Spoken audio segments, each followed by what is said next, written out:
कई media reports का दावा है कि बीजेपी के नए अध्यक्ष का चुनाव फंस गया है और ऐसा इसलिए क्योंकि बीजेपी आरएसएस के बीच बीजेपी के नए बॉस को लेकर जबरदस्त खींचातानी चल रही है।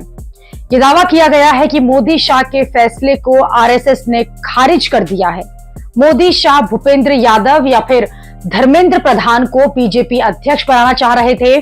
सूत्रों के मुताबिक भूपेंद्र यादव और धर्मेंद्र प्रधान के नाम आरएसएस को भेजे गए, लेकिन आरएसएस ने अब तक किसी के नाम का अनुमोदन नहीं किया है।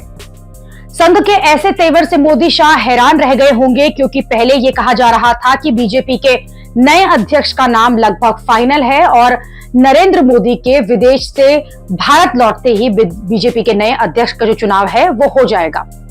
उसके बाद संसद में सत्र के पहले, संसद का सत्र शुरू होगा मॉनसून का, उससे पहले बीजेपी का नया अध्यक्ष मिल जाएगा। लेकिन नरेंद्र मोदी विदेश से लौट आए हैं, संसद का सत्र भी शुरू होने वाला है, लेकिन अब तक बीजेपी के नए अध्यक्ष का नाम सामने नहीं आया है।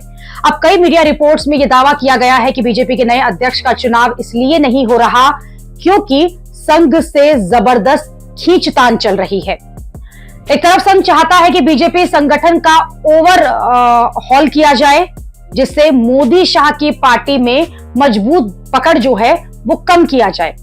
दावा है कि संघ बीजेपी के नए अध्यक्ष पद पर कोई रबड़ स्टैंप वाला नेता नहीं चाहता। इसी को लेकर कई दौर की बातचीत हो चुकी है, लेकिन बातचीत का कोई फाइनल नतीजा अभी तक नहीं निकल पाया और इसी में बीजेपी के नए अध्यक्ष का चुनाव अटका पड़ा है। बीजेपी में जेपी नड्डा अभी जो है वो बीजेपी के अध्यक्ष पद की जिम्मेदारी संभाल रहे हैं। हालांकि नड्डा जो हैं वो मंत्री भी बने हुए हैं, अध्यक्ष भी हैं। बीजेपी में एक व्यक्ति जो है वो दो पद पर नहीं चलता। नड्डा की जगह पर नया अध्यक्ष चुनने की बात 1.5 साल से चल रही है, लेकिन 1.5 साल में बीजेपी नड्डा की जगह किसी और का नाम लेकर नहीं आ पाई। अब जब बीजेपी ने चुनाव भी करा लिया और बीजेपी के नए अध्यक्ष का चुनाव करने को लेकर कोरम भी पूरा कर लिया गया है, तो बीजेपी का नया अध्यक्ष अब तक चुन लिया जाना चाहिए था। लेकिन जिस तरह से देरी हो रही है उससे इन मीडिया रिपोर्ट्स को बल मिल रहा है, जिसमें यह कहा जा रहा है कि बीजेपी और संघ में खींचतान चल रही है। बीजेपी और संघ में ये चल रही खींचतान की खबरें तब से लगी हैं जब से मोहन भागवत ने 75 साल की उम्र पर रिटायरमेंट की जो बात है वो कह दी। कई लोगों ने इसे नरेंद्र मोदी से जोड़ा, विपक्ष ने भी इस मुद्दा बनाया इसे, और ये दावा किया जा रहा है कि संघ के ये बयान अचानक नहीं आया है। सन 2029 के बाद बीजेपी की फ्यूचर लीडरशिप पर भी पहले से ही तैयारी करना चाहता है और ये फ्यूचर लीडरशिप तैयारी करने का काम उसका होगा। जो बीजेपी का नया अध्यक्ष बनेगा, फिलहाल तो नरेंद्र मोदी के बाद जो नाम रेस में है वो अमित शाह और योगी आदित्यनाथ का नाम है।